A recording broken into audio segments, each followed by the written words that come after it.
Hello and welcome back to another reaction. In this occasion, Avatar: The Last Airbender Season 2 Episode 13. Yes, we're getting close to the, well, for me, mythical episode 15, because apparently there is a lot of hype to that episode. But as I said before, I like to judge each episode by their own merits. I enjoy watching the episode and I try to judge them even with or without the hype you are giving me. I try to be as objective as possible. And yes, I have been enjoying almost every single episode of the series. Now, I think that is incorrect. I think I've been enjoying every single episode. I think that is true. Even the episodes that are considered kind of minor or less important than, the main episodes or the episodes with the most hype. I still understand why they are hyped so much, but I think every single episode has their merits. Some of them are better than the others. Yes, of course, I understand that, but I try not to judge them before I watch them, even with the hype. So yeah, sure, go ahead, hype the episodes. That's okay. That makes me happy when I see them, when I finally reach them. But as I said before, I do not judge the other episodes in a lesser light, let's say. But anyway, yes, the last episode we saw a very hopeless Aang, and yeah, this is obviously something bad, but I love how they change the way that Aang saw the world.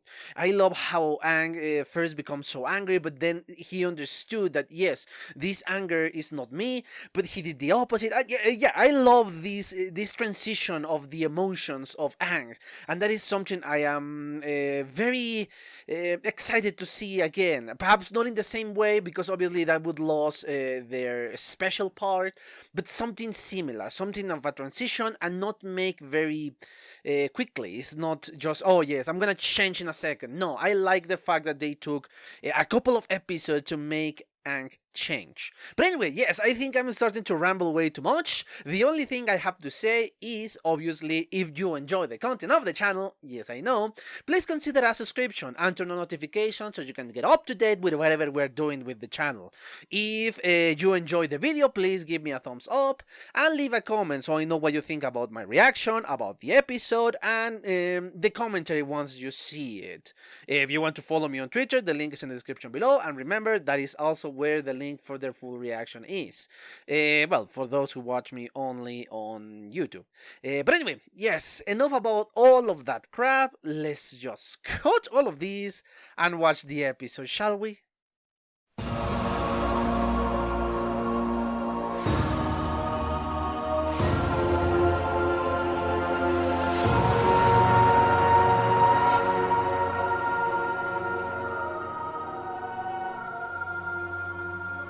Okay, I'm back. I just watched a second time the 13th episode of the series of the second season.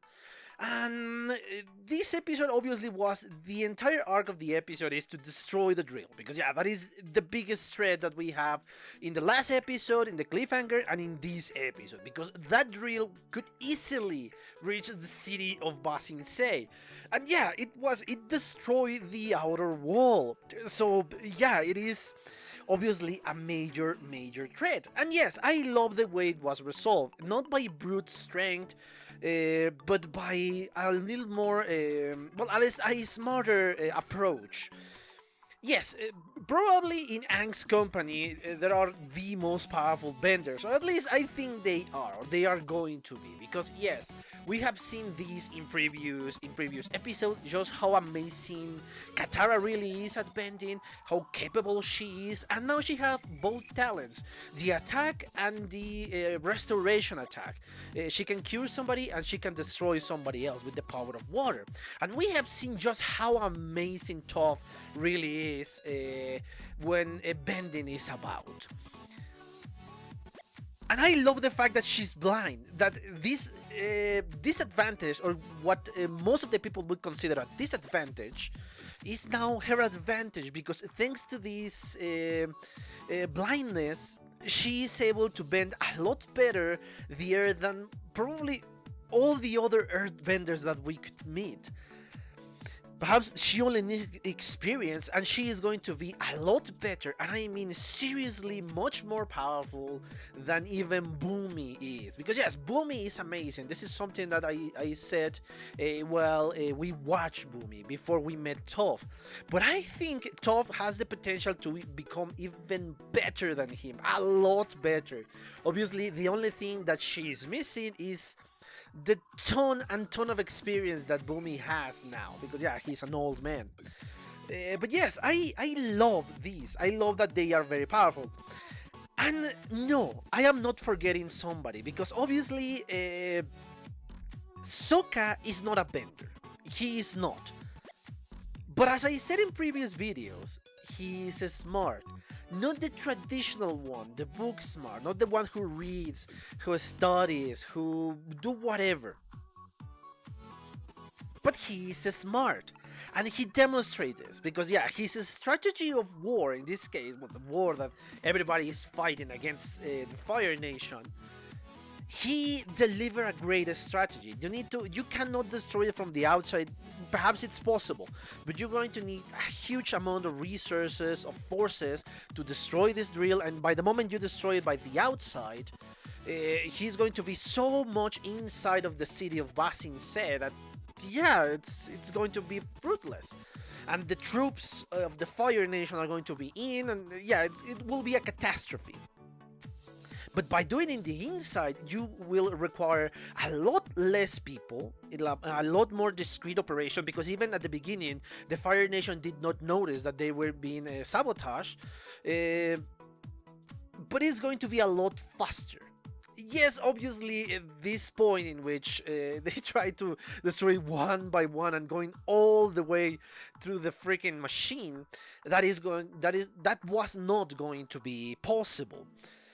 And thanks to the Aang's idea that using the knowledge that he has of different bending techniques, in this case, Toph, I think it was the one who taught him that,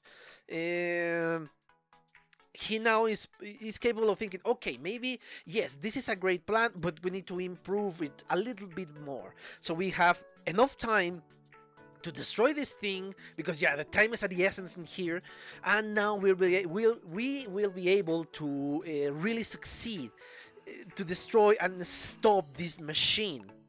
So yeah, now they do it, they destroy the machine thanks to the strategy, and they won. Obviously, we got a lot more stuff going on there. There are little details in this story that obviously how this high official of the Fire Nation is so scared for his failure, because he said, oh, it's nothing, the smoke that was outside of this machine, oh, it's nothing, probably nothing, so yeah, let's not worry about that. It turns out that it was something, and it was something important, and he knows he fails, and he knows just how ruthless Azula is, and he knows that he's screwed. He knows that this mistake is going to cost him his political career. He is done for. And I love how you can get that from that simple look, that, oh my god, yes, I screw it up, I'm done for. Even if we don't see the consequences of this, even if we don't see them in the show, we know said consequences. We know that this guy is completely fucked. And especially because he did it in front of Azula. Perhaps anybody else would say, okay, let's reason with this. This is something I could not be preventing, or I don't know, something else. But in front of Azula, yes, you're completely fucked. Because Azula is ruthless. Azula is, okay, yeah, he's done. And she has the power to stop whatever political ambition this, I think it was a Counselor of War? I don't remember his exact charge. But anyway, yes, he is done for, and he knows it. And again, I love those small details. And I love the small details with the elite group that Azula gather. They know how ruthless she really is, even with her friends. Again, I'm not really comfortable with saying friends for Azula. But yes, I love that. I love that how they still behave by the influence of Azula, because Ty Lee, if I'm not mistaken, was saying, okay, no, I don't care if this smells, I don't want to get Azula angry. But I love the other girl, Mai or May, I don't recall her name exactly. I said, oh no, screw it, she can shoot lightning is all she wants. I'm not going there. So yeah, I love again the attitude of both different attitudes that these two girls has, because they are not completely the servants of Azula. Yes, they still have this fear of her, but they still know that they can get away with a little bit more than the rest of the people surrounding them could. With Azula, I mean. So yeah, that is the point. Another thing I want to I want to speak about is how how the relationship between Katara and Sokka is. Yes, they love each other, but of course they could get in the nerves of each other. And yeah, that is what brothers and sisters do. They get angry at each other, they fight, but they cooperate in a certain point. So yes, I love how they portray this relationship. And I know I said this a lot of times, but I love how tough is. I love her attitude, I love her character, and I love her power. She is amazing, and I love how in the end it's not just Aang saving the day. It's not just Sokka's idea saving the day. It's not just Katara. It's not just Toph. But the combined effort of all of them is what saves the day. Obviously, we know that the series is going on about balance. That is, I think, the main point of the series. And this is a great example. We just need a firebender here, and we have all the elements, including the non-element, let's say. We got obviously the earthbender, which is Toph. We got the waterbender, which is Katara. We have the airbender, which is Aang, and obviously he can control the other ones, but not fire. So that is still why the fire element is still missing. And we have a person who cannot bend. And thanks to the combined effort, all of them, the drill went down. I love that little detail. I love it because I think it's important, because it's subtle. It's not on your face, but it really come across as a very important detail to notice. Now, there are details still with this part of the story that I want to mention. I want to mention the Dragon of the West. The first time I hear it in the show, in the reaction, I was not sure who he was. But then after watching it a second time, I kind of remember hearing that name. And yes, revisiting an old episode, I think it was episode 11 of this season, is when the group of firebenders that tried to capture Uncle Iroh and Zuko, is when they mentioned this name, the Dragon of the West. And that is obviously Uncle Iroh. That is a nickname that he had. And I guess Uncle Iroh really break through this wall, this impenetrable wall, or what they think is an impenetrable wall, which is a huge accomplishment because he did not have this giant drill. Because I guess this is something new, because yeah, if they could produce or mass produce this, obviously they're going to send them over and over and over and over and over and over again, and yeah, it's going to be hard to stop them. But I guess the death of his son, that's what stopped the siege of the city. That's why he retreated, and that's why he just said, okay, no, I cannot do anything else thanks to the death of my son. That's what I think was going on during that siege. That's why. So yeah, I love how they connect everything.